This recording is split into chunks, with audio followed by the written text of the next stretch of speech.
the darkness, baby.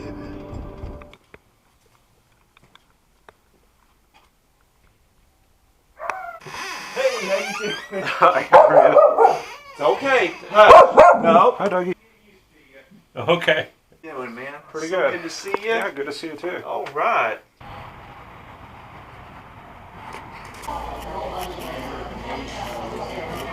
And that is lamb. Nice thinly sliced lamb. Do you know what we got? What the name of the plate is? It's called Euro.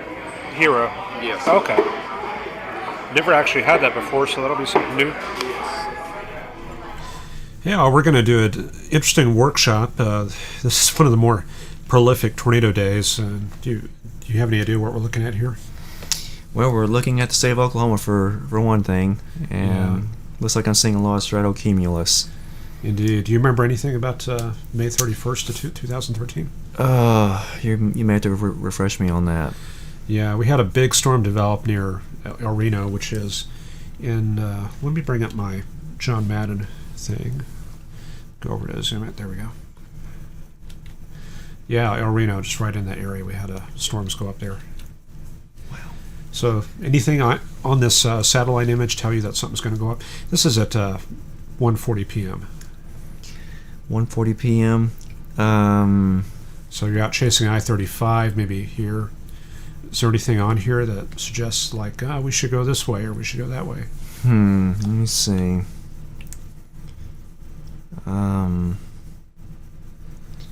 Well, what I'm noticing is that you've got a lot of moisture in this area here, and then it dries out in the southwestern part of the state. So I'm thinking maybe that there's a dry line that's set up in that vicinity. Yeah, that's pretty good. Yeah, definitely some drier air out in this area. Okay. That's not to say it's not going to go up, but yeah, your better moisture is off out to the east somewhere.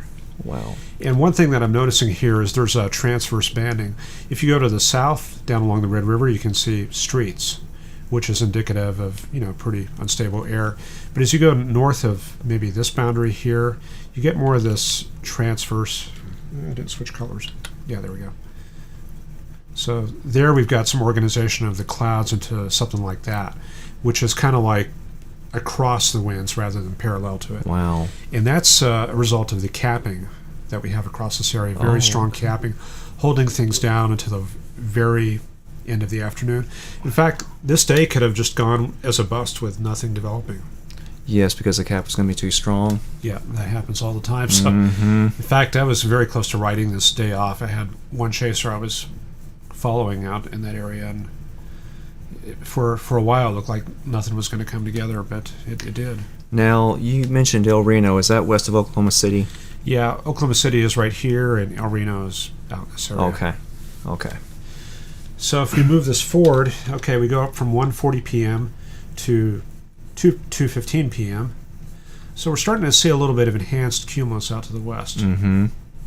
And even here, out to the southwest, some high bay stuff tries to come together.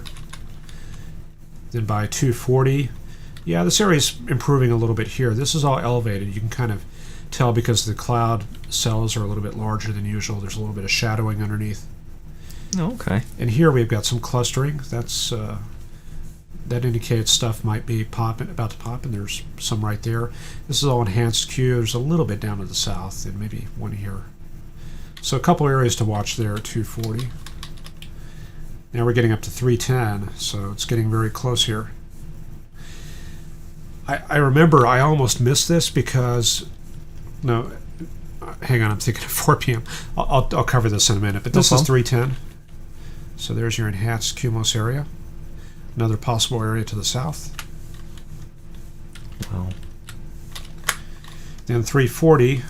So things are getting a little more vertical, like right in there, including out here, maybe a bit in here. So here we're starting to narrow down the target areas. Then 3:45. And this almost looks like it's about to go right here. That's just west of El Reno. Wow. Yeah, and I just about missed this because you see the time here, 21:15. Mm-hmm.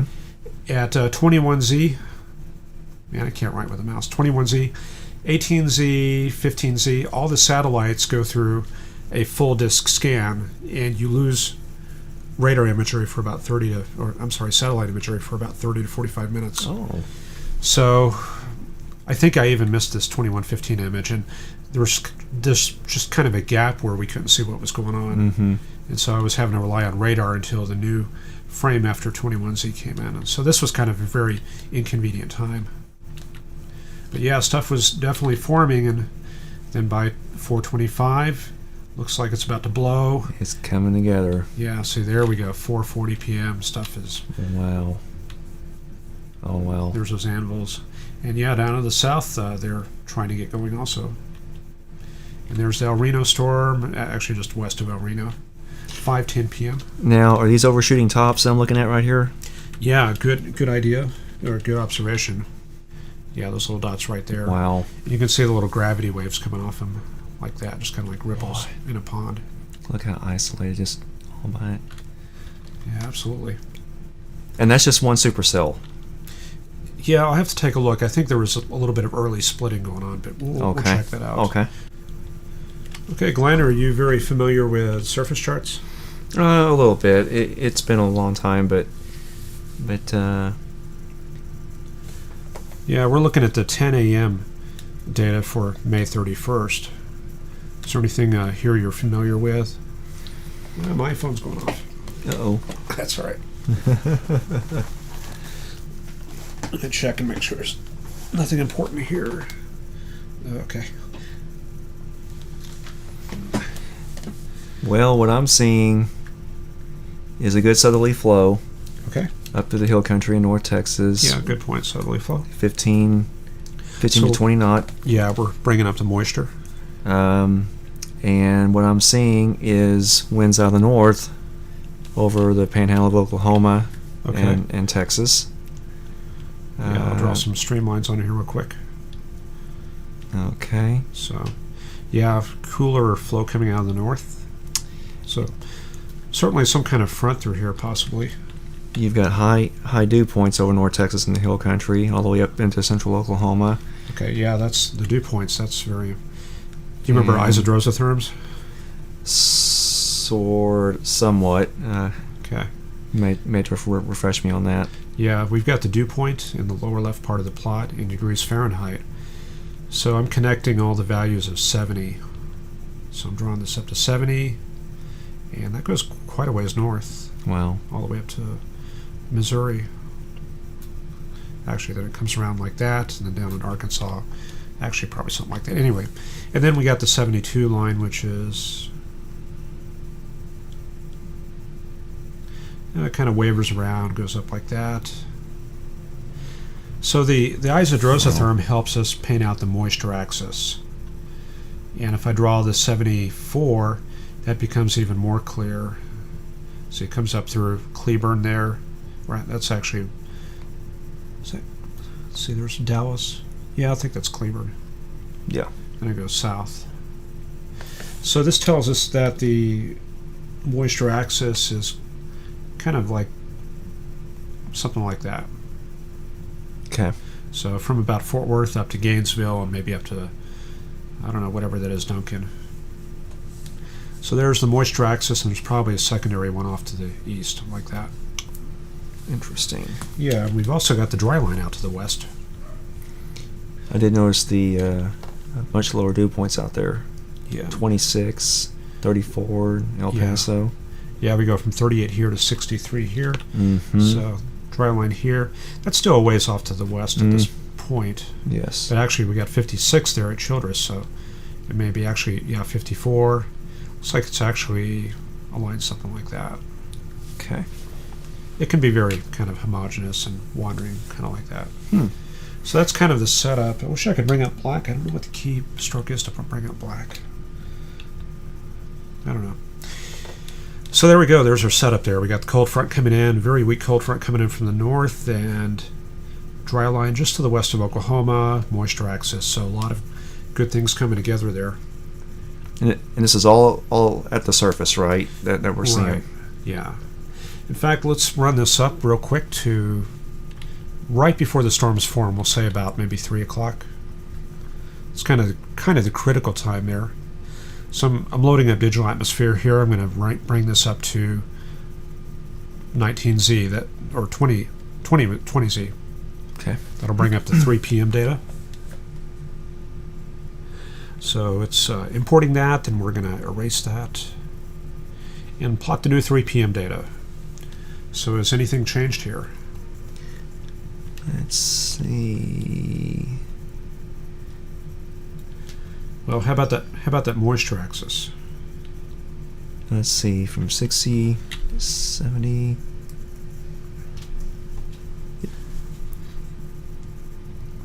Well, if I Oh, do it the, appears. let me do that in green. Okay. Okay, so there's our 74 isodrosotherm. Then our 72 is going to come up kind of like that. There's another 74 right there. In fact, there's some more 74. Looks like our moisture axis is kind of thickening up a little bit. We're getting some richer moisture into the I-35 area and up towards Oklahoma City. So it's a little bit Fuel messy, for the but- fire. Yeah, that's it. And cold front still up to the north, hasn't really entered the picture too much. This is mostly the dry line. So here's the dry line, just sketching it out really quickly. This is 52. a bad value. So 40, 58. yeah. So based on that, looks like our storms are pretty much forming along that. Triple point intersection. Yeah, close to the triple point, but there might be a little bit of a bulge here maybe. In any case, it's kind of at the near the intersection of the moisture axis and the dry line, And that's something. kind of like in between. So yeah, and you see the lower dew points here, 67, 62. Mm-hmm. That corresponds to the higher base storms that we have down to the south developing along the Red River. Interesting. So yeah, if you're stuck down in the Red River and you see this, you'll probably want to be thinking about going north. Get up to I-40 there.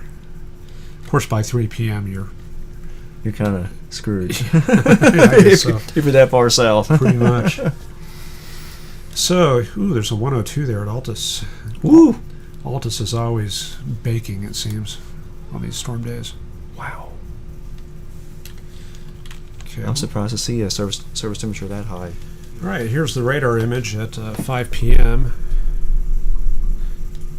So, how's that looking there? It looks pretty intense. Yeah.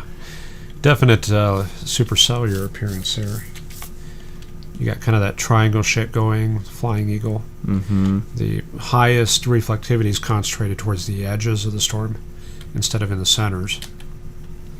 And two main storms, and this right here looks like a mirror image of this one, doesn't it? In fact, if we run this forward, you can see this one is taken off that way, and this one is moving that way.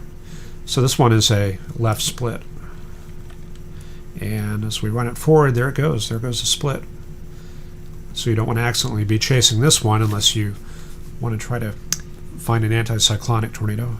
You want to be on the right moving storm, right? Yeah, certainly. So, yeah, if you're out chasing, you want to kind of keep an eye on splits and kind of monitor which cell is moving which way. And now that the storm is intensifying and it is just west of our Reno, this is when we start looking at the velocity. Yes. So right now, not a whole lot going on. If I look at the bottom of the screen, in fact, let me move this up a little bit. When I move the cursor across different areas, I'm watching this right here. This is the velocity readout. And looking around the storm at this time, it's only 5:23 p.m. I'm only seeing about 10 to 20 knots, so not a whole lot going on. You might be tempted to just write the storm off. 20, like 32, 33 is about as high as I'm seeing. But as time goes on, what's happening is this cell right here is kind of consolidating. It's going through a merger with a storm to the south. So yeah, this higher based one here gets absorbed into the main storm. And they kind of merge together. Now we're starting to bring out some high velocities. So let me back this up. So right around here, we're starting to develop that meso. This is at 5:28 p.m. And when we look at these mesos, we always have to remember which way the radar is. So in this case, the radar is off that way. Okay. So now using that, we can kind of see what kind of circulation we have. All that we're seeing really here is we're seeing convergence in this area on the backside of the storm. So let me see where that is. I'm gonna set a dot right there. So is the red indicating that the air is moving away from the radar site and the green's moving toward? Yeah. Okay. So we're you setting got a counterclockwise Yeah, we don't know the configuration there. We don't really know the two-dimensional structure, like air moving that way, because that's perpendicular to the radar. We can't really assess that. Okay. But it's where we find couplets, we can kind of infer where we have rotation or divergence and stuff like that. And I'm not really seeing that. I don't see any couplets here. I just see kind of like convergence along there. And convergence is a very important signature when you have a storm consolidating. That's what's going on here. Convergence is one of the first things I see before we get rapid intensification of the meso or tornado genesis. Okay. And now we're starting to form kind of a couplet right here. That's where we have a high inbound and a high outbound that are close to each other. And if we remember where the radar is, we have strong outbound here, strong inbound here. That suggests that there's rotation like that. I can visualize that, yes. Yeah, so this would be a meso or a tornado. Wow. You think this is a meso? Yes. Okay. Yeah, we can take the highest inbound and highest outbound and just kind of measure the distance. That's one way of doing it. So what I do is I place marker here, and then as I go to the other part of the couplet, I read down here the distance between the two. So we're seeing about 3 miles. Wow. That's definitely in the meso range. Okay. Especially when we're talking about this week, like 30, 40 knots. That's probably a meso starting to come together. And we also want to look at higher tilts and see if we're seeing the same thing going on. And pretty much we do. Now, the other factor I got to mention here is storm relative velocity. We have to start looking at things from the perspective of a moving storm. So I'm going to very quickly just set a preliminary storm motion of 260 at 20. That'll kind of cancel out the storm motion. Now we're seeing a slightly different picture. I'm going to back that off just a little bit. Actually, maybe I'll speed that up. Try 30 knots there. Nah, back that off.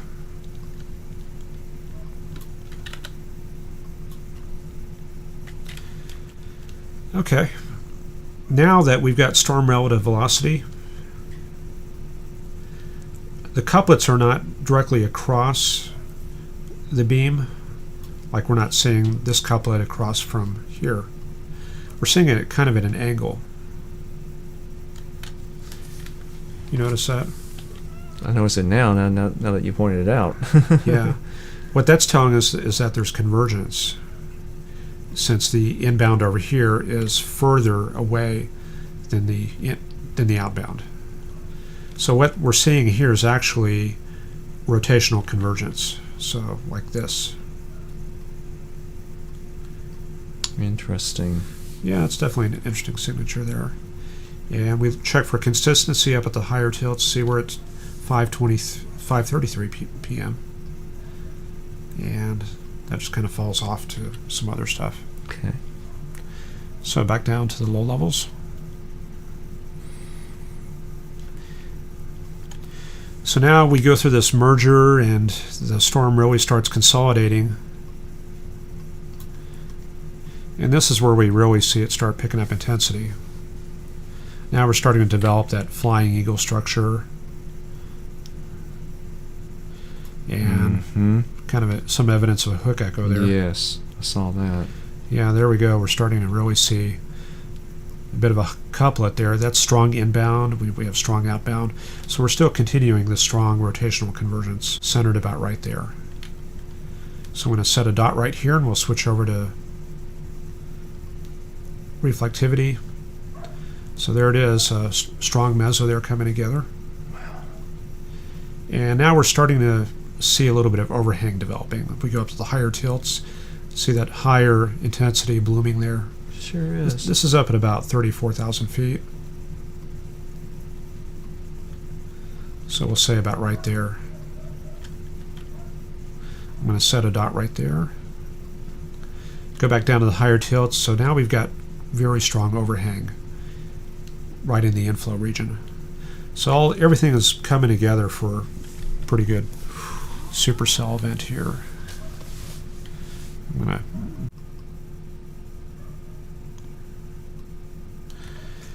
Okay, so now we got ourselves a supercell just southwest of El Reno. It's 6:05 p.m. And you see that hook echo structure there? Yes. Yeah, it's really starting to come together.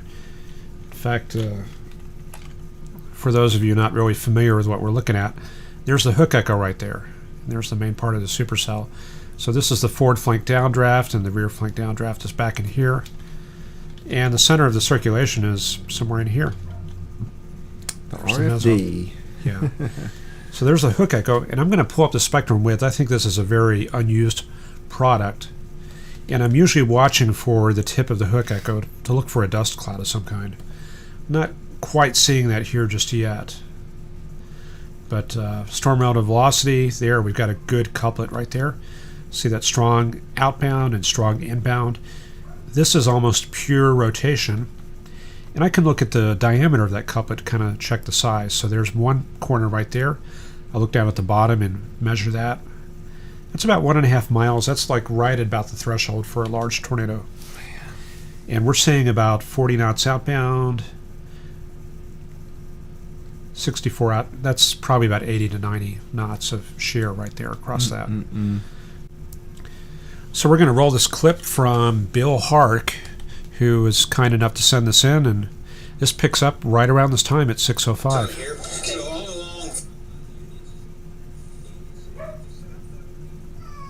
Oh, sorry about the cat. That's all right. We got cat problems in here. Sorry.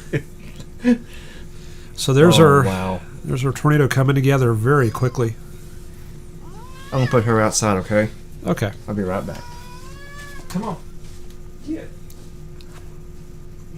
Okay, so now we're up to 6:10 p.m. and I'm not sure what direction we're looking at. Maybe north. We know there's a tornado. We got the Oh, location pretty well. that's probably west. Nailed down. So it's south of Interstate 40. Yeah. It's south of Interstate 40.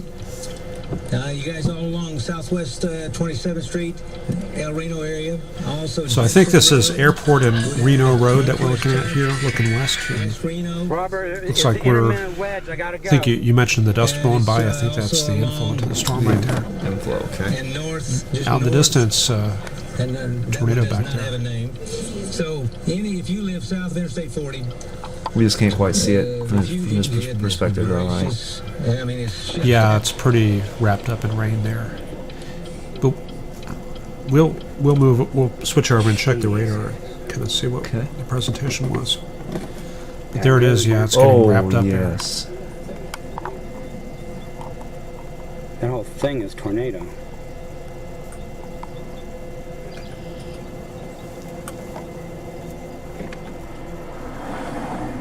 People are just driving along like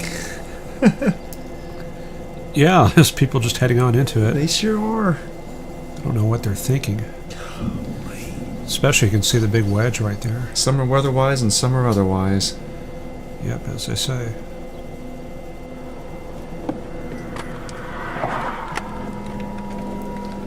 It's like they're all coming to a stop on the horizon there. Yeah, I bet there's a roadblock there.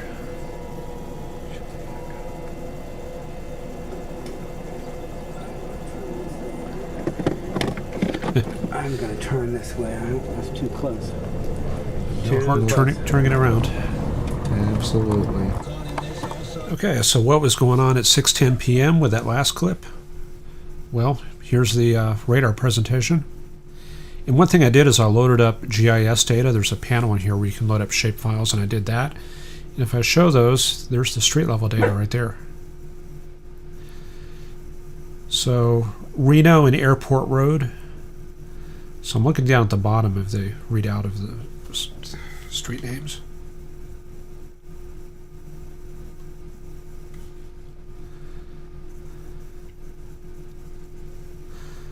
Okay, so there's Reno and there's Airport. So that's where Bill Hark was filming, was right there where that dot is. He was pretty close to that circulation there, probably within a mile or two. What it looked like on base velocity, well actually let me switch over to storm out of velocity. Well, at this point we see a giant mezzo. I can't even really tell where the tornado circulation is, but he's kind of like right in it right there. If it's kind of hard to see, what I'll sometimes do is go up to the higher tilts, and not much help there. I can see something going on here. I don't know if that's bad data or... yeah, the view is pretty confusing right now. What I do see is, at the higher levels, is a very large mezzo. So here's the very strongest inbound, here's the very strongest outbound. So there's a larger scale circulation going on. But do you know what else we can look for to try to find a tornado? The actual... well, hold on. I want to say the debris cloud. Yeah, exactly. Yeah, if the velocity is not of much help, you can switch back to spectrum width. This assumes there's a debris cloud, but here there's not a whole lot of help either. So there's something in here. Not quite seeing it on storm out of velocity. There's probably a transition phase going on here, but certainly base reflectivity is showing something just to his west. So there may be some circulation embedded in that. What we'd have to do is just wait for the next frame to come in and see if there's any help. It's such a wide open area. Would there be a debris cloud? Oh yeah, certainly. All is, that loose dust and all you need to do is pick up a couple of outbuildings and get all that wood and nails and sheep shingles in the air. That's plenty of backscatter right there. So yeah, just as promised, with the very next frame, we've got a much better signature here, and this is definitely tornadic right there, just to his east. I'm not sure where Bill went. He might have went south maybe to get out of the way, but yeah, there it is right there. Wow. So we've got 111 knots inbound and 57 outbound, so we've got about 170 knots of shear within 1 mile. So that's hugely a tornadic signature right there. That's some of the highest I've ever seen in my career. Isn't it something? So centered right there. Do we have the debris ball? Yep. I would say we probably do. That it's not very well defined, but maybe this whole thing could be it. So we're up at 6:14 p.m. Okay, now we're going to run it up to 6:17 p.m. This was about 3 or 4 minutes before the tornado came up on Tim Samaras, Carl Young, and Tim's son. So this is, I think, just north or northeast of Bill Hark's position. So I think he's going down 81, going south, and he's getting out of the way, looking west. This thing is really coming together quick, and we're going to see this on the radar. So this is really when the storm was starting to pull together and come to town and starting to barrel towards Tim Samaras and his crew. And you can see, just the whole thing was just shrouded by dust and haze and precip. You almost had no way of knowing what was coming, and it was breaking so quickly. That's what's scary. Yeah. Out in the field. So let's check that radar really quick. This is what we were seeing at the time for that clip that you saw. Let me see, 81. Okay, so that last clip that we saw, Bill Hark was right in this area on 82, heading south, getting out of the way of this mess right there. And Tim Samaras and his son and Carl Young were right there where that dot is. So they're positioned right there. The big mass is just off to the west. And in fact, we can see a lot of that debris coming together out to the west of 81. Well, a lot of it's very aliased, so that's kind of a mess. And the de-aliasing is just not, well, yeah, actually it works well right there. So we got this tornado center right there. Switch over to storm velocity, or storm relative velocity. And we're getting about, let's see, 66 inbound and 63 outbound. We're getting about 120 knots a share right there. So this is about 2 miles west of Highway 81. And it's about 3 miles from Carl Jung's position and Tim Samaras, those guys. So it's just about to cross the highway right there, and it's probably shrouded in dust and debris and that kind of thing. And now we're getting the serious aliasing problems. Even up at 0.9, there's not much help there. Got to get up to 1.4 before we can really see that. And now you can see it's just about right up on those guys. Gosh. So if you're Tim Samaras on those guys and you get your tornado a mile to your southwest, it's not looking too good. No. So you see, if you're only looking at 0.5 and not at the other tilts, that's you could totally miss that. So you got to be looking at all the tilts when you're in a critical situation like this. So 1.8, pretty much the same story, but everything's just degraded down at the lower levels. And then if we go just one more, now it's just past them. So the center of the circulation is probably in there somewhere. Can we resolve that in lower levels? Yeah, we can. About a half mile to their north at this point. So it looks like the circulation kind of overcame them at about 6:22 p.m. That's unbelievable. And the debris cloud, go to spectrum width. This whole thing is the debris cloud. So 2.5 miles wide or so. That's really something there. And then if we actually go up higher in the storm, you see we get that meso up there at 8,000 feet. Still holding together even up to, let's see, we're up at 13,000 feet. And even at 35,000 feet, we do see some evidence of a meso right here. Wow, that's... Of course, I don't know if that data may be degraded. That could be an issue right there. But we would expect to see this gradually start transitioning to a divergent signature. But I remember during the Springfield storm back in Missouri a couple years ago, I was seeing the tornado signature all the way up to about 40,000 feet, which means if you were in an airliner and they weren't watching the radar, you would have flown into the tornado up at cruise altitude. At cruise altitude, that would have been bad news. But, oh, man. Okay. So at the higher velocities, or the higher elevations, yeah, we're picking up the top of the storm there. And there's one other structure that we pick up. You see that hole right there? Mm-hmm. That's part of the bounded weak echo region. You can follow that down. That corresponds to about where the updraft is. And that's almost over where the tornado is. The tornado is on the ground right there. There's the hole right there. And we can follow that on down. And that opens up into the inflow area.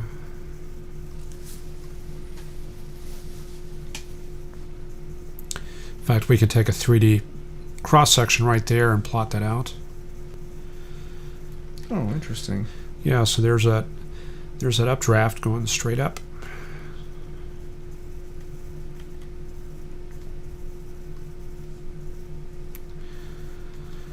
Okay, so what happened after that?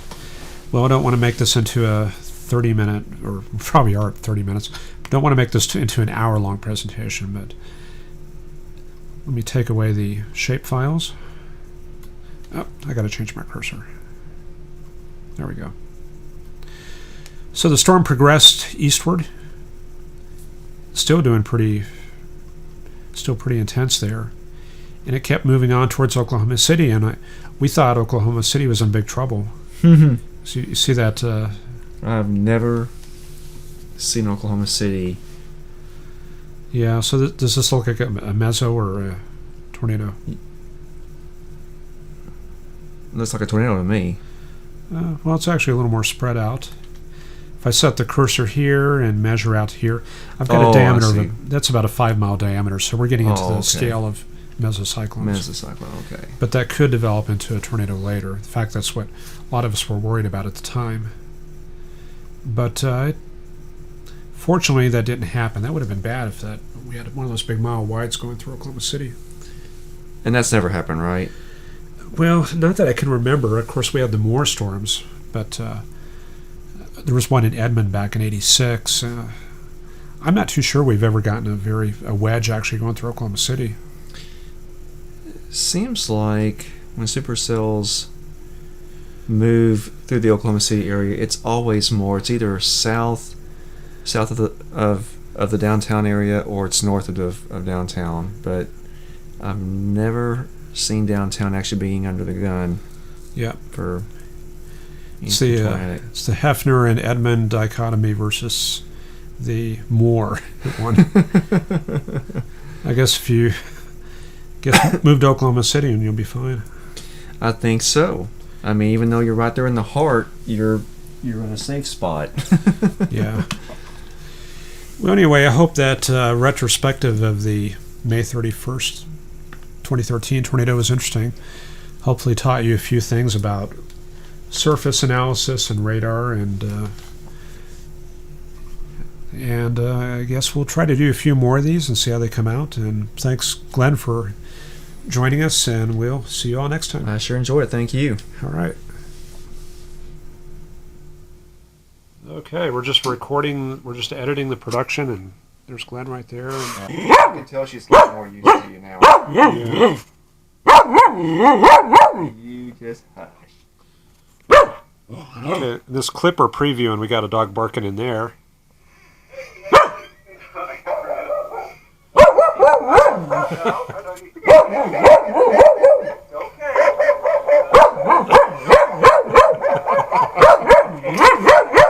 We got triple barking going on.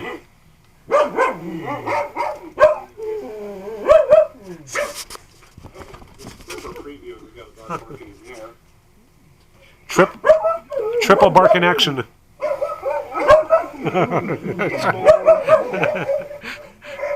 we can go at this all night.